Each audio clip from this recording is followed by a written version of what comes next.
words. They don't just communicate thoughts. They reveal the hidden things in our hearts. They don't just communicate ideas. They create worlds. The mouth and the words we say are a creative force that is not only used all the time, but everywhere we go. Our words are the very essence of how the Creator made us. Join us as we discover the essence of man and the power of speech.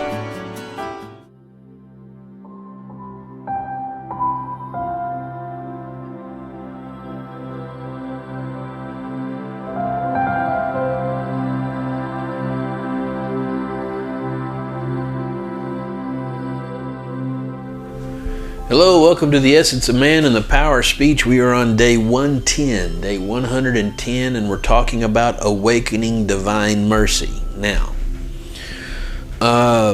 let's talk about anger. I'm sure nobody has that issue, okay? But let's just say we do. Anger is a natural thing given to us by God, and it can do great things. It can cause us to defend things and fight for things that are right.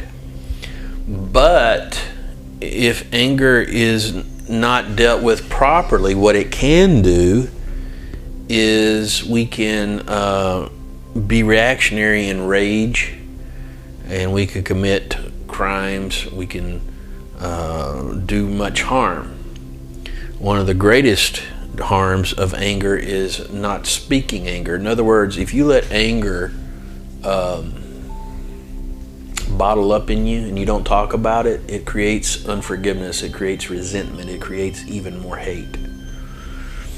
And so, as a result, speaking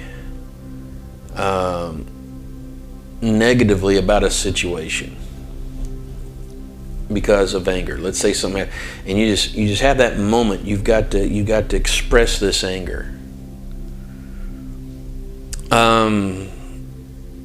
That's not really Lashon Hora. We call it releasing steam. Okay, I'm releasing steam. However, it's got to be done very carefully.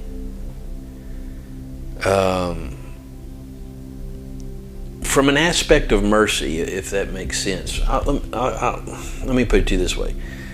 Letting off steam every now and then to get assurance and find correction and reassure of something, you know. I just don't understand what's going on. I just don't understand where I'm at in this, you know. And you go to somebody and you're trying to find direction. That's one thing. But when letting off steam results in spewing venom and hate, that's not letting off steam. That is an act of aggression. And actually, what it is, it's a form of resentment coming out. And so when anger is bottled up, it leads to this moment many times.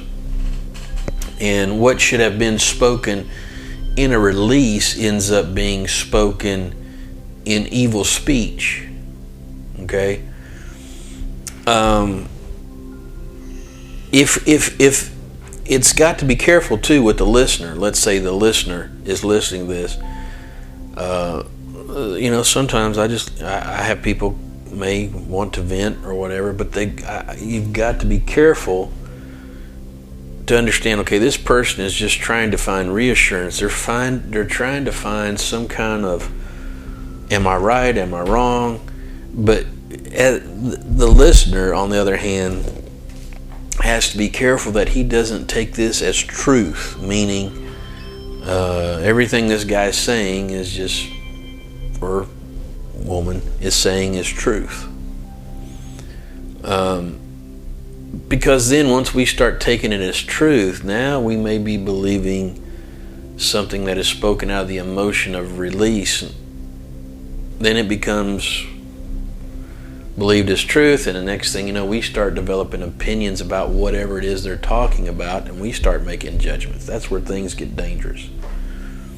It's okay to vent, but even our venting should be done in an aspect of mercy. If it's about other people, it should be done very carefully, with an aspect of mercy that, why are they doing this? Don't they understand? And if we're just venting about situations, we've got to be careful that we don't enter into things that could cause us to spew venom and resentment. In other words, be angry and sin not. That's part of the process of being angry and sin not. When Jesus was cleansing the temple, the greatest example I can give you, he was angry. And he said, my house is called a house of prayer, but you have made it a den of thieves. He was issuing correcting and warning. He didn't accuse the whole nation. He accused those that were in there at that time. And he vented. And he did show mercy by saying, you have made it a den of thieves. My house shall be called a house of prayer. We've got the result. This is the result. This is the mercy. Here's what you've done wrong, but here's the mercy. It's a house of prayer. And it's important that we start. You have to vent, okay? You have to vent, or else it's a dangerous thing not to, because the more you don't vent, or we use the word vent, release the emotion, starts building up in here. Now you start developing your own ideas and paranoia. When you're venting to somebody, they can correct you, okay? But when you hold it in here, you start developing your own ideas of what you think is really going on. You start developing your own ideas of what you think is really happening with this person, and how they view you and how they don't view you, and you start reliving the incident that happened. And if you're not careful, the truth of the incident even begins to change in your own mind, because you're bottling it up in here, and your resentment is causing the image of that incident to change. So resentment gets even worse. Unforgiveness and hatred becomes even worse. This happened with Eve.